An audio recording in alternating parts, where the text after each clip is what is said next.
Okay, I have the Nora pattern here, and I wanted to show you all how to shorten the girth if your dancer is shorter than the pattern. If your dancer is longer than the pattern, you would just do this the opposite direction. So let's say your dancer girth is 52 inches and the pattern is 54 inches. Okay, so you need to figure out where this measurement is longer. Is it equally divided? Is it a really short torso, like short-waisted, and a long, waist to waist seam? So I would suggest measuring your dancer. So measure from shoulder to waist and compare it to the pattern. Measure front waist, so waist to waist, so from the front waist through the legs to the back waist, and measure the pattern and see if there's a difference there. And if there's a difference in both, then take it out of the top and the bottom. If there's only a difference in the bottom or only a difference in the top, take it out of either of those. But you want to make sure that you're not taking the same measurement on the front and the back. So we have 2 inches, we need it 2 inches smaller. So we want to take an inch out of the front and an inch out of the back because we want half of it because it goes all the way around, right? So the easiest way to do this, we're going to take an inch, and I'm going to just say that for my dancer, it's too long. They have a short torso, so I'm going to just take it out of here. So what you do is you draw an inch, and then you just fold it out like that. Well, you would do a better job of lining it up than I am. And then you would make your seams line up again like this. So you're going to have to cut this a little bit.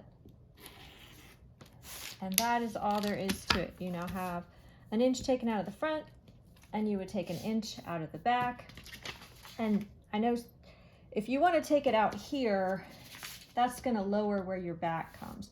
So you might want to take it out above here so that the back measurement is, so this little bit stays the same and you don't end up with this being really low. So you got to think about where you want to take it out. So we'll take it out here. And again, the same thing. We're just going to fold it like this. Match it up. You can also cut it and just overlap it. Okay. And then you're going to want to, so you can see this line right here, you're going to want to just recurve that and just trim that off. And then you have the same thing on this side. You're going to want to recut this to make this nice and even from here to here. And there you have your front and your back pieces. Okay. The other thing we have is our drape. And I would suggest a similar thing. And this, you only want to take an inch out because it's only on the front. And you can just do it this way. So I would just, since this is the front and this tends to be straight, I would go along this line. Okay, so we're going to draw another inch, just like that. Put it up high enough that it doesn't get into your pleats, because that's going to cause problems. You could also just take it out the top, like completely off the top. So now you have this shorter. See, and this line stays the same. This one you're going to have to fill in a little bit because you don't want to just cut this off because that's going to ruin your pleat. So what you would want to do is add some paper. Let me move all this out of the way so you can see what I'm doing. So you would add some paper to fill in this little triangle right here. See how you want to make sure that this still stays there because we're getting rid of the length. We don't want to get rid of the pleats. And then once we have that, then this will fit our front. Yeah, I have to turn it over. It's the other side.